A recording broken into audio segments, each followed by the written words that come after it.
Fala, pessoal, sejam bem-vindos a mais um episódio do nosso podcast. Lembrando que agora nós estamos já na terceira temporada, isso para mim é motivo de orgulho.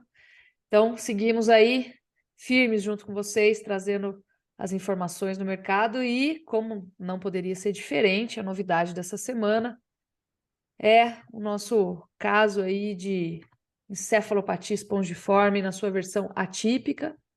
Então, na semana passada, a gente recebeu essa notícia, mandei para vocês no domingo, né?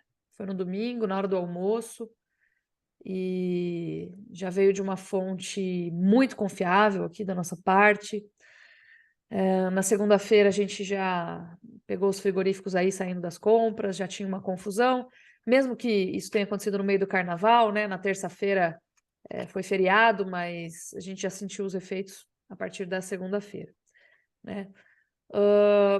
Obviamente, eu assim senti zero frio na barriga de que fosse um caso clássico, tá? O Ministério emitiu nota na segunda-feira, né? Ou na terça? Eu não me lembro agora. Desculpa aí. Acho que foi na terça-feira, Acho que foi na Cris. terça-feira, no feriado. Até me surpreendeu, por sinal. E o fato é que todo mundo entendeu que a gente tem uma vaca louca no Brasil, como se fosse a versão clássica da doença, né? É isso que se foi divulgado na mídia, sem qualquer tipo de responsabilidade. E eu vou ser crítica mesmo, acho que as coisas elas têm que ser ditas de uma maneira muito direta, afinal de contas a gente é uma casa de análise totalmente independente, né? E o comunicado do mapa ele foi muito falho aí em informar a mídia, então todo mundo saiu replicando coisas erradas, né? Ou não informando direito, significa que a fonte da informação ela foi falha aí em transmitir. Eu sempre falo isso, né? O fim final do Ministério da Agricultura, da Pecuária e do Abastecimento é o abastecimento, né? A gente não produz nada que não seja para abastecer as pessoas. Então, acho que o objetivo principal de uma nota dessa é deixar a população tranquila, né? Falar, ó, uma versão atípica, não apresenta risco à saúde, né? Essa é a suspeita maior. Então, ficou todo mundo muito oriçado. Eu vi em grandes veículos de mídia, grandes mesmo, assim, agências internacionalmente muito conhecidas, as pessoas divulgando, os jornalistas divulgando que a gente tinha um caso de vaca louca, sem especificar qual era, né? E fazendo diretamente a relação com a vaca louca clássica que aconteceu lá, que acometeu o Reino Unido na década de 90, que é uma zoonose, que matou muita gente. Então, isso aí foi uma coisa que me incomodou bastante. Foi assim que eu tô relatando para vocês como que eu recebi a notícia, né? E aí, logo na sequência, na quarta, na quinta, na sexta, no fim de semana, o Iago ficou na sexta-feira até 10 horas da noite dando entrevista. Eu, no domingo de manhã, estava dando entrevista. Então, assim, tentando divulgar, falar para as pessoas que aquilo não apresentava risco para desfazer um pouco da meleca que tinha sido feita. E assim foi. Obviamente, o mercado ele trouxe efeitos, né? Ele traz consequências. Por quê? Porque a China está levando 15% do que a gente produz. É muita coisa. Você tem que redistribuir essa oferta aí ou no mercado doméstico, ou você tem que comprar 15% menos de boi, né? Então não tem por onde fugir. O pessoal até iniciou aquele movimento, né? Fecha a porteira, não vende. É mais fácil fazer isso hoje porque a gente está na época das chuvas, das águas, né? Mais fácil fazer isso do que da outra vez, que foi justo no pico da seca, lá em setembro, né? Outubro. Foi muito ruim. Agora, eu vou falar para vocês que assim, nós vamos ter que combinar com o boi para ele parar de comer, né? Parar de comer pasto. Nós vamos ter que combinar que pelo menos 15% dos produtores vão parar de vender. E outra, tem frigorífico que nem está comprando. Então, essa estratégia, eu entendo o motivo dela. Eu sou bem empática, assim, mas ela não costuma funcionar. Agora, como eu falei, tá mais fácil fazer isso, né? Nessa fase, nesse primeiro semestre. Tá chovendo bastante, tem bastante pastagem, exceto no sul do Brasil. Então tá mais fácil aplicar essa estratégia para quem quiser aderir, tá bom? E no mais, eu já queria partir para a ação aqui e pedir para o Iago e para a Laura trazerem aí um pouquinho de preços, um pouquinho de efeitos sobre preços, escalas e reposição que esse evento aí já trouxe, né? E depois a gente pode comentar um pouquinho de varejo também, mas eu acho que agora a gente podia falar. Nós tivemos reações em proporções diferentes para regiões diferentes. Eu acho que vale a gente trazer essa informação aí. E aí, Iago, o que você me fala? Eu vou passar essa bola primeiro para a Laurinha, porque eu acho que ela tá até por dentro da parte de Mato Grosso do Boa. Sul e acho que vale a pena ela trazer algumas informações até mais pertinentes aí. Vai lá, Laurinha. Excelente. Isso, exatamente, Lídia. Nós vimos aí esse movimento de queda, né, no geral, em todos os estados brasileiros, mas em alguns estados nós vimos com uma intensidade um pouco maior e outras um pouco menor. O exemplo disso foi o Mato Grosso do Sul, né? Mato Grosso do Sul, a gente sabe que é um estado que tem menos frigoríficos habilitados para exportação para a China. Isso prejudica, em alguns momentos, o estado, né? A gente vê lá naquele estado um bônus China, no geral, bem menor, às vezes até isento de bônus China, o que em alguns estados, por exemplo, São Paulo, já chegou até a R$ 30, R$ 20 no auge, assim, né, da diferença do boi comum para o boi China. No Mato Grosso do Sul, a gente via isso aí na casa de R$ 5, R$ 10 no máximo, quando tinha. Então, era algo que prejudicava o Estado, né, para falar assim, o pecuarista não tinha essa oportunidade de vender o animal um pouco mais caro, mas nesse contexto favoreceu um pouco, porque nós vimos uma queda menos acentuada no Mato Grosso do Sul do que no nosso estado referência, né? Que no caso aqui é São Paulo, e o reflexo disso foi claramente no diferencial de base. Nós vimos um diferencial de base aí antes, né, do ocorrido, aí por meados de dia 10 de fevereiro, por aí, na casa dos 10,4%, né? Ou seja, o Mato Grosso do Sul estava 10,4% mais barato que o estado de São Paulo, e hoje nós estamos vendo um diferencial na casa dos 3,6%. Então, diminuiu bem. Isso até aumenta um pouco a eficiência aqui do RED, né? Que um dos pontos que diminui a eficiência do RED é justamente esse diferencial de base, que é algo que a gente não consegue controlar, né? Algo que está fora do nosso controle. Então, esse diferencial encurtado favorece a eficiência, ou seja, quanto está mais próximo, né? Está mais alinhado com o valor da nossa praça base aí. Só que a gente viu justamente essa distância aí. Algumas praças, por exemplo, a praça de Janaúba, no norte de Minas, nós vimos aí o preço cair de 260 para 230, o boi gordo. Então, foi um dos maiores preços, um dos maiores percentuais de queda que nós vimos aqui dos analisados, né? R$ 30 na arroba é um valor considerável, né? E é justamente essa diferença entre os estados que nós estamos observando. Praças que têm uma maior concentração de frigoríficos habilitados para a China sofreram mais, como aconteceu até quando, lá, dando o exemplo de Mozarlândia, né, quando o frigorífico de Mozarlândia fechou e depois voltou, mas não estava habilitado para a China. Aquela região sofreu bastante os preços do boi gordo, então a gente tem essa discrepância aí hoje. Não sei se você já Aí quer que, fazer uma aí que você relação. vê, né? Você vê a influência direta. E aí vou entrar numa outra praia aqui, que falar de polêmica é comigo mesmo, né? Eu vou entrar numa outra praia. Você vê a influência direta do efeito da China, inclusive proporcionalmente, de acordo com a influência das plantas ali naquela região, né? Não, óbvio. Por isso que eu tô falando, vai ser muito difícil brigar com isso. Porque para alguém vai sobrar, né? Ou pro pecuarista que vai ficar com o boi no pasto comendo sem poder vender, entendeu? Ah, mas é pasto, pasto não custa. Custa. Pasto custa, tá? Pasto custa e muito.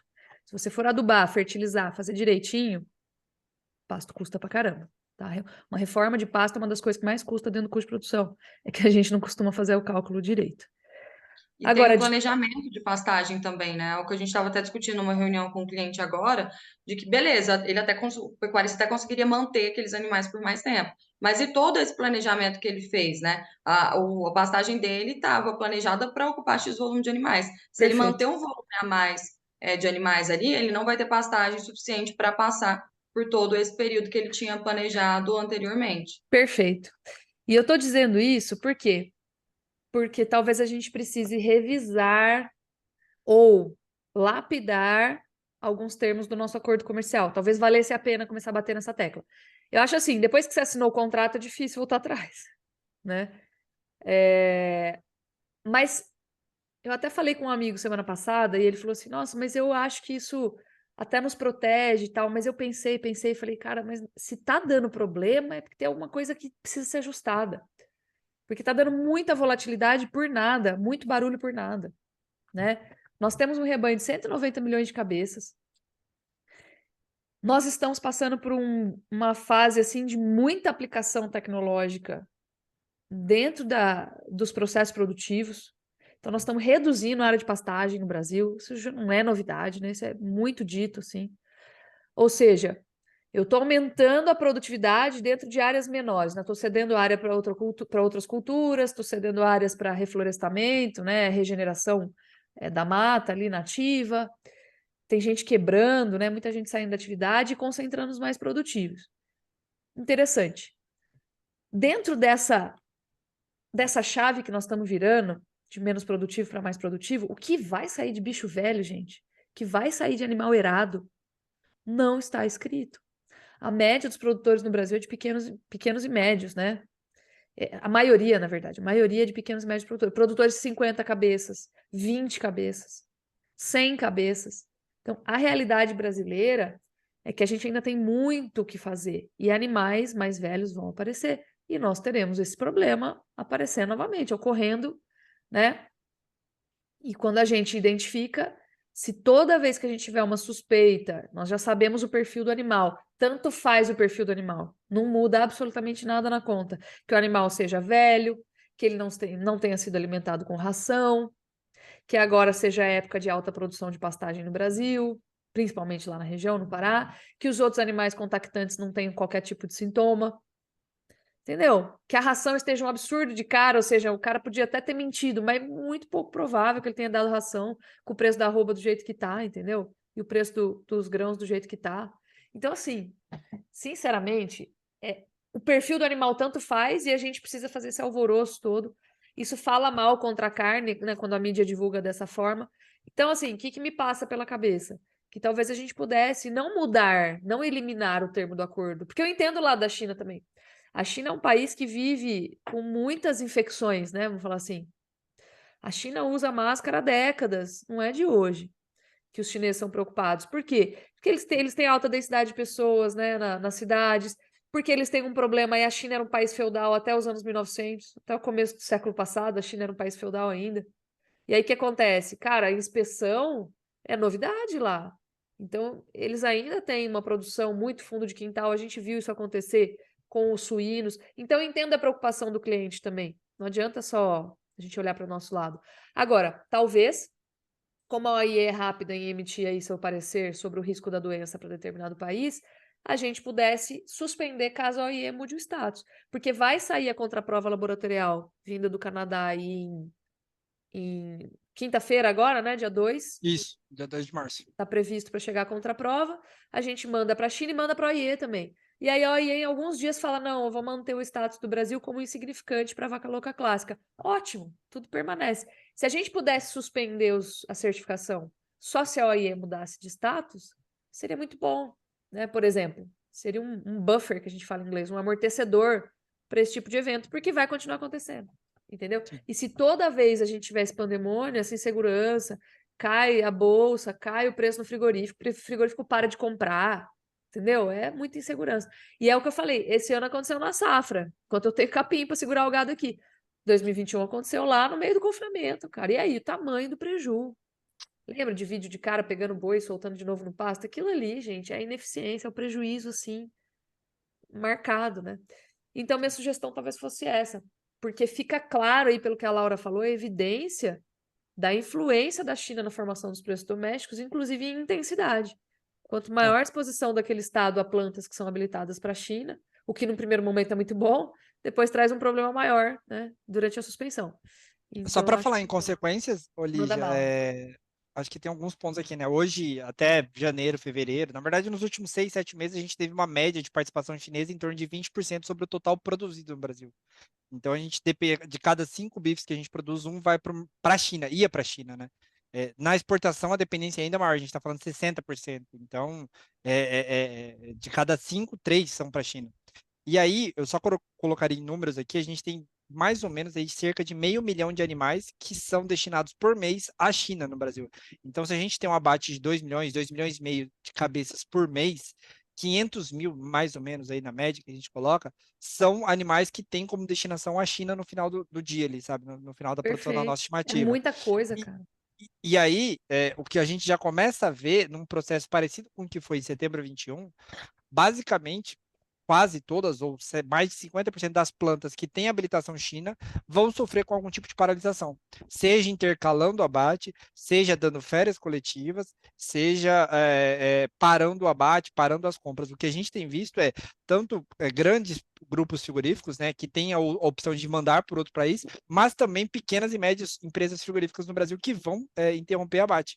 Então, além do processo de parar de certificar, provavelmente interromper um pouco das exportações, né? A gente vai ver a exportação perdendo um pouco de fluxo, a gente vai ver uma queda na produção de carne no Brasil nesse mês de fevereiro e no mês de março, impactado diretamente por essa medida.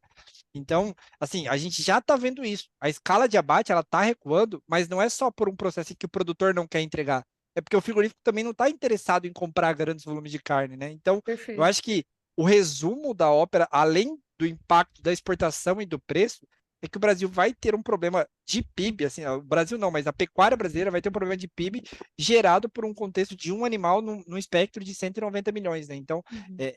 essa revisão, sim, concordo com você, em número general, ela precisa, assim, o acordo, a parceria firmada com a China, eu acho que é bom ser revisitada e revista em termos que não garantam um prejuízo para o Brasil, né? Que a gente está falando de um garantido. E aí um aspecto, eu acho que a gente tem falado muito, tem saído muito no mercado sobre pontos positivos que vai fazer a liberação ser mais rápida, né? A gente Uhum. voltar a ser certificado mais rápido. Que aí é só um caso dessa vez, que não são apenas um estado, em 2021 foram 2 casos, há alinhamento político, em teoria, entre China e Brasil, enfim, tem N motivos positivos. E aí, eu acho que 2 negativos que pouco a gente tem pontuado, preço da carne suína na China está em queda, assim, já é o menor preço desde junho de 22, um dos menores preços dos últimos 24 meses, e a total dependência do governo chinês. Se o governo chinês quiser, ele leva esse bloqueio, digamos assim, até daqui 90 dias. Então, assim, eu quero que isso seja resolvido na próxima quinta-feira, assim que sair o resultado. Uhum. Mas o problema é, a gente está totalmente hoje dependente do governo chinês para resolver essa pendência Uhum. no curto período de tempo, ou então até quando eles quiserem. Eu lembro da gente falando com o Conrado aquela vez, e falar, nossa, mas os importadores querem comprar, eles estavam com apetite antes da suspensão, né? Mas o governo chinês está se lixando porque os caras querem. Agora, eu Exato. acho que não tem impedimento por parte do governo chinês, sinceramente, assim, para voltar, para retomar. Mesmo em 2021. Eu acho que era mais uma questão de mercado de estoque. Vocês devem lembrar que em 2021 o preço do boi estava muito alto, inclusive o preço da tonelada exportada para a China estava muito alto. E eu tinha a impressão de que eles estavam com estoque maior, até conversando aí com os parceiros e tal. Tanto que tinha gente que a gente conhecia com um container embarcado lá, tava bombando o fluxo naquela época. Não que agora não tivesse, tava também. Mas a gente sentiu agora, primeiro, que o preço do boi tá mais baixo, o preço da tonelada exportada baixou bastante, não só para o Brasil, para a Argentina, que também é fornecedor, mas baixou. E eles estavam querendo voltar agora a importar, estavam entrando pedidos novos, né? Então, por questões mercadológicas, e outra, vamos lá. 2019 durou entre começo, meio e fim 1 mês. Em 2021 durou, arredondando aí, 3 meses. 3 meses é muito, né? Então eu chutaria que vai durar menos, assim, por chute mesmo. Eu falo, não, é muita coisa. Então vamos achar, vamos entender aí que 3 meses foi muito, exageraram e que agora vai ser mais célere, mais rápido. Agora, juntando todos os cacos aí, vamos ver, né? Ontem saiu o boato, amanhã sai a liberação. Falei, tá, vai sair a liberação sem Canadá.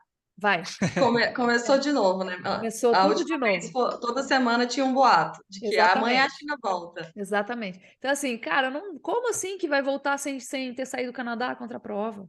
Entendeu? Então, agora prepara, gente. Agora é hora da Rádio Peão, assim, na potência total, né? A gente E, sabe que é e muito uma questão política mesmo, né? A última vez esse tempo longo que nós ficamos sem China e foi muito mais uma questão política, porque tecnicamente não tinha justificativa para eles manterem, né? Nós fizemos todo o protocolo, cumprimos com todo o protocolo certinho, foi confirmado, foi atípica. Esse ano, como o Iago começou a comentar aí, a gente tem um ponto positivo ainda, e até dando um destaque aqui para o nosso sistema sanitário, que é muito bom, e entrando até no que você falou de rever, né, esse acordo aí, porque o sistema sanitário brasileiro, ele tem uma qualidade muito boa, tanto que o animal foi identificado, não foi nem na linha de abaixo do frigorífico, foi na fazenda, e no estado do Pará. Então, assim, a gente está falando em São Paulo, é um estado mais longe, que a gente sabe que é uma região que, às vezes, tem um pouco mais de complicações sanitárias, de comunicação, um pouco mesmo, fazendo um pouco mais distantes, e mesmo assim a gente teve uma agilidade muito grande do nosso sistema sanitário, né?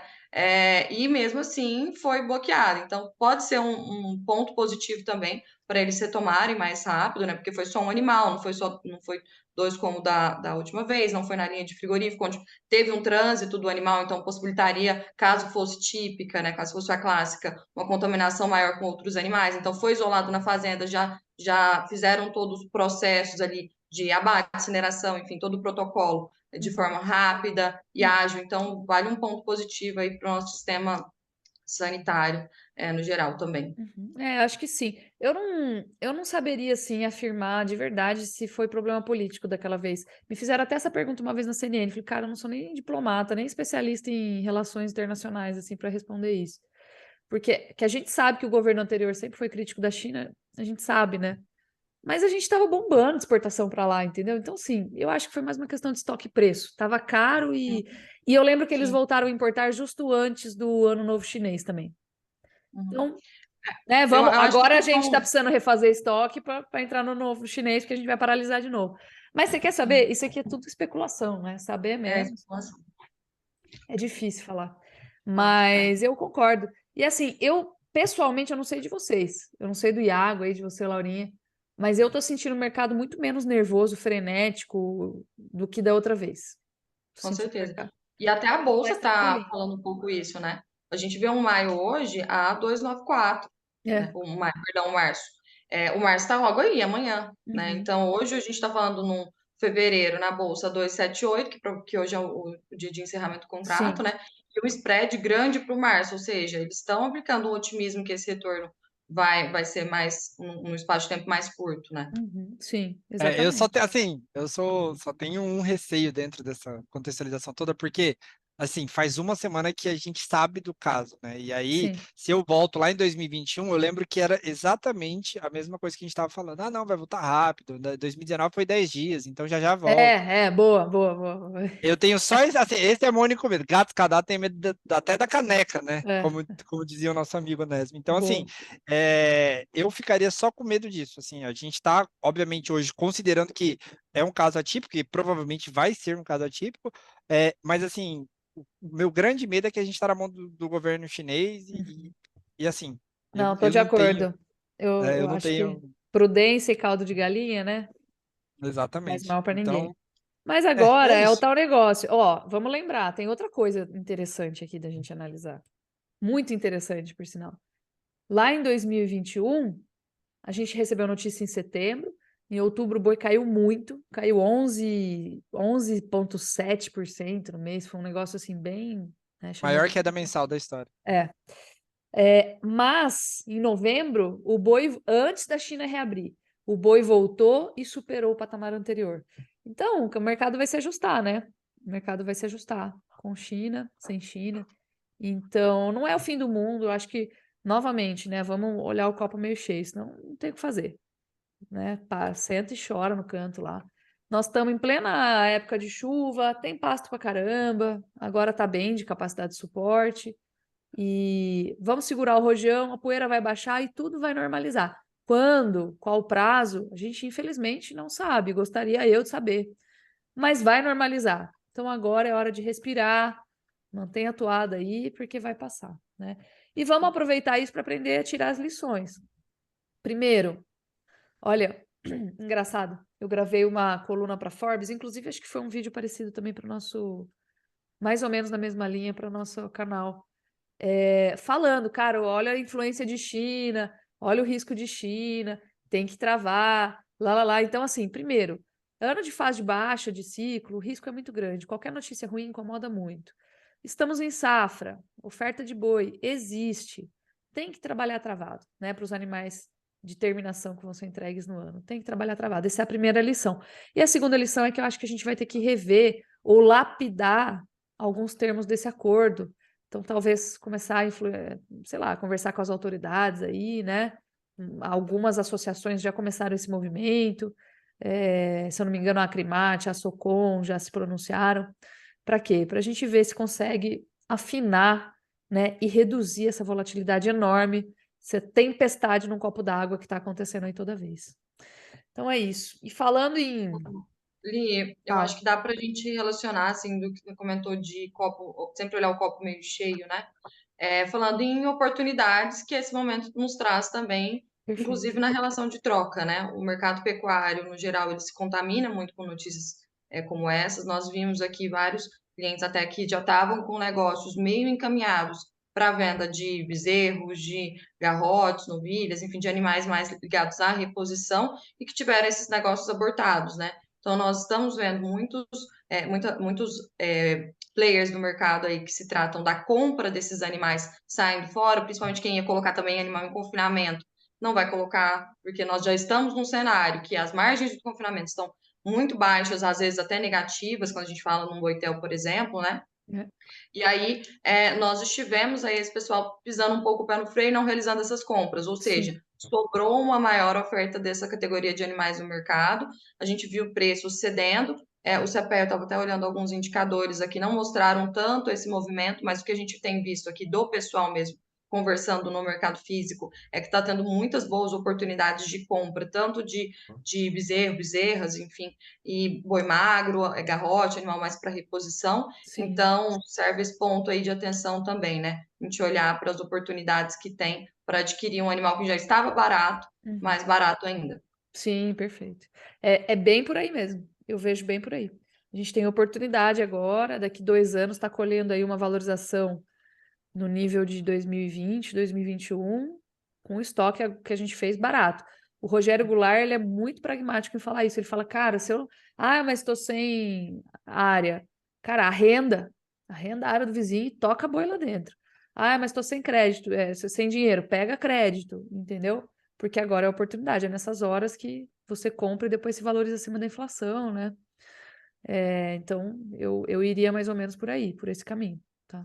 Meu pai estava até brincando aqui ontem, falou assim que ia vender a caminhonete e ia comprar tudo em gado. É isso aí. É isso aí, acho que é o momento. Vão ficar 2 anos sem carro, É o momento. andando só no gado. Lembrando que a maioria não vai fazer isso, né? Por isso Sim. que sempre vai existir o ciclo pecuário. E aproveitando aí que a gente falou de confinamento, né? Eu queria chamar para a questão dos custos, para a questão dos grãos. O que vocês estão vendo aí, pessoal? Quais são as novidades? Vamos lá. Vamos lá. Para o milho, a principal questão aí é o risco da segunda safra, né? Que voltamos aí, não com um cenário tão delicado quanto foi 2021, aquela quebra com geada, quebra com seca, enfim. Uhum. Mas um cenário que é um pouco delicado, né? A gente tem aí quase menos de 50% da área de milho segunda safra plantado. Quando a gente pega historicamente, era para estar na casa ali perto dos 60%, então tem esse risco. O que chama atenção são os atrasos no Mato Grosso do Sul e Paraná. Mato Grosso do Sul não tem 25% da área plantada. Ano passado já tinha 50%. Paraná, que está com 15% da área plantada, ano passado estava ali na casa dos 35%. Uhum. E aí o que incorre desses riscos? Né? Além do risco típico sazonal de chuvas, né, de redução das chuvas, a gente volta a olhar esse calendário mais extenso para esses dois estados, especificamente pela questão da possibilidade de geada. Não estou falando que vai acontecer geada, estou falando que nesse período do ano, né, principalmente ali a partir de maio, sempre tem a possibilidade de ocorrência de geada. Historicamente, se você pegar praticamente todos os anos, a gente tem ocorrência de geada, Paraná e Mato Grosso do Sul. Anos com maior intensidade, anos que não faz ali nenhuma cócegas.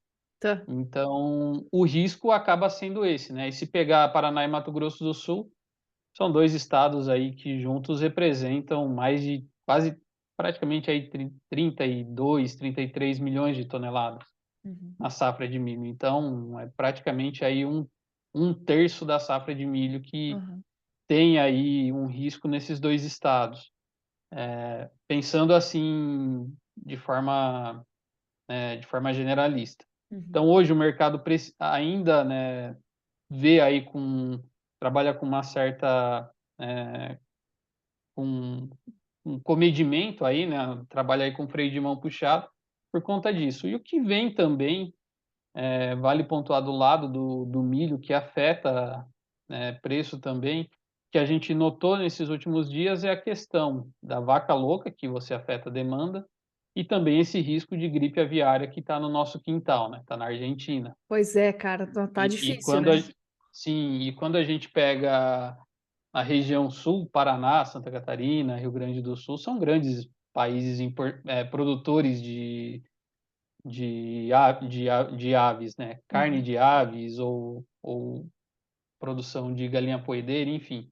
Então você tem um risco aí que fica no radar, apesar de que, vamos colocar assim, se a gente tiver casos aqui de gripe aviária, o problema é se pegar a produção comercial, que aí você corre o risco de ter algum embargo que afete exportação, afete produção, e aí acaba pegando isso no calcanhar de Aquiles.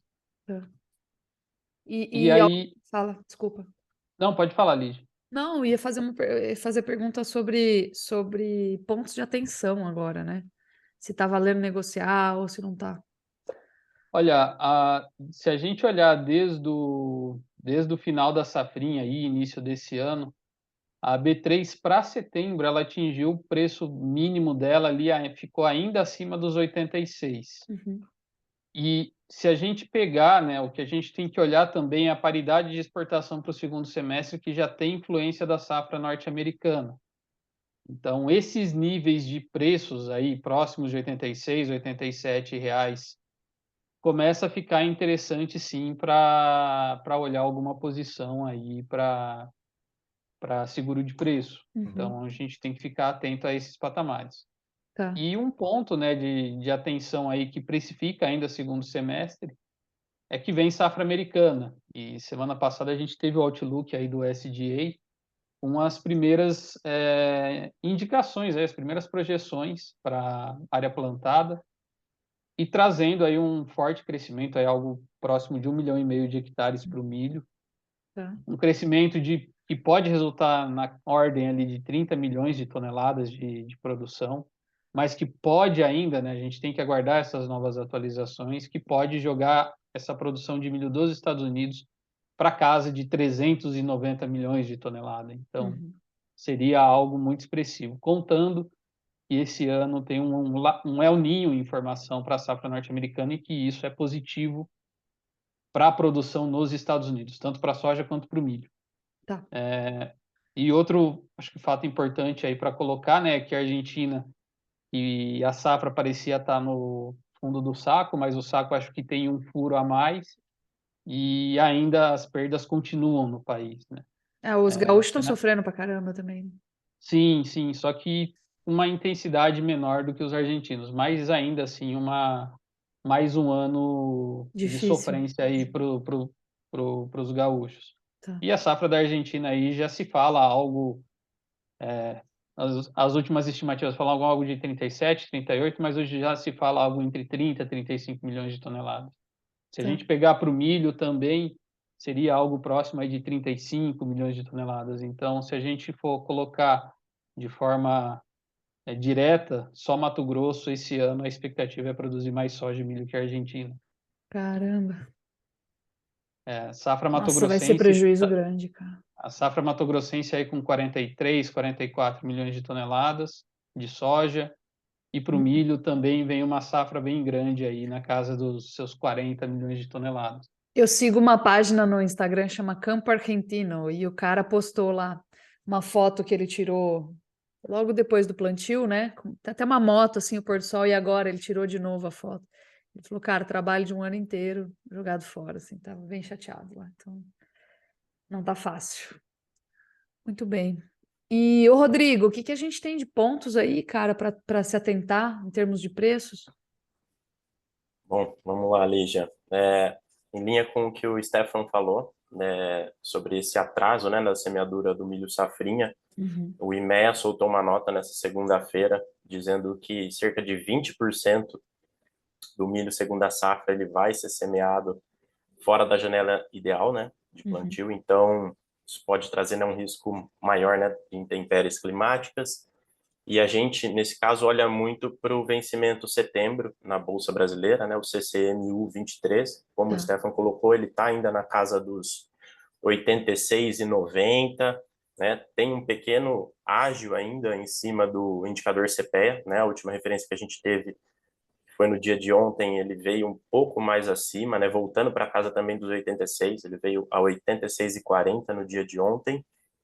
E agora, olhando para os vencimentos mais curtos, né, o março e o maio, a gente teve uma redução do spread, né? Antes, se a gente observasse algumas semanas atrás, a diferença, né, desses futuros, março e maio, em relação ao indicador CPE, ela estava mais alongada. Agora, se a gente observar o preço de tela, os dois vencimentos eles estão na casa dos 87, né? E o indicador CPE, como eu acabei de comentar, nos 86,40, essa diferença diminuiu. Depende muito, né? Mas pode ser sim alguns patamares, especialmente aí o vencimento mais longo, setembro, para a fixação de preço.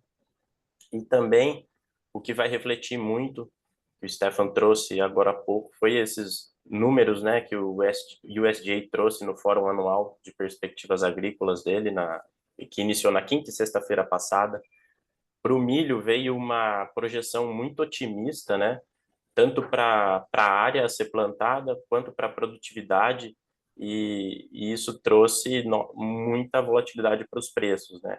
Se a gente pega, na semana passada, né, teve negociação em Chicago, diferente daqui, na Bolsa Brasileira, né, que voltou na quarta-feira, depois do almoço. O milho, na terça-feira, o pregão regular, os dois primeiros vencimentos, eles fecharam acima dos 6,80 dólares por bushel, se a gente observar. Hoje, aqui na tela, né, esses dois primeiros vencimentos, março e maio, eles estão abaixo dos 6,40 dólares por bushel. Se a gente trava os demais fatores, prêmio, dólar, se a gente só faz essa diferença em reais por saca, fica quase perto de R$5 por saca, né, aqui para a gente, fazendo a conversão. Então, assim, é uma baita de uma diferença, né? O mercado agora, ele tradicionalmente não é tão exportador quanto no segundo semestre, né? Então, mas é uma coisa assim que vale muito ficar de olho, porque com a entrada desse milho safrinha no segundo semestre, o mercado volta muito para o preço de paridade de exportação, e essa perda, né, de valor, vamos assim dizer, das cotações lá fora vai refletir cada vez mais para a gente aqui. Tá, excelente. Então é isso, gente. Vamos lá, vamos continuar a semana aí, continuar esclarecendo esses assuntos que eu acho que são importantes. E por enquanto é isso. Brigadão, viu? Valeu, brigadão. Obrigado, Valeu, pessoal. turma. Boa semana. Boa Até semana. semana que vem. Valeu.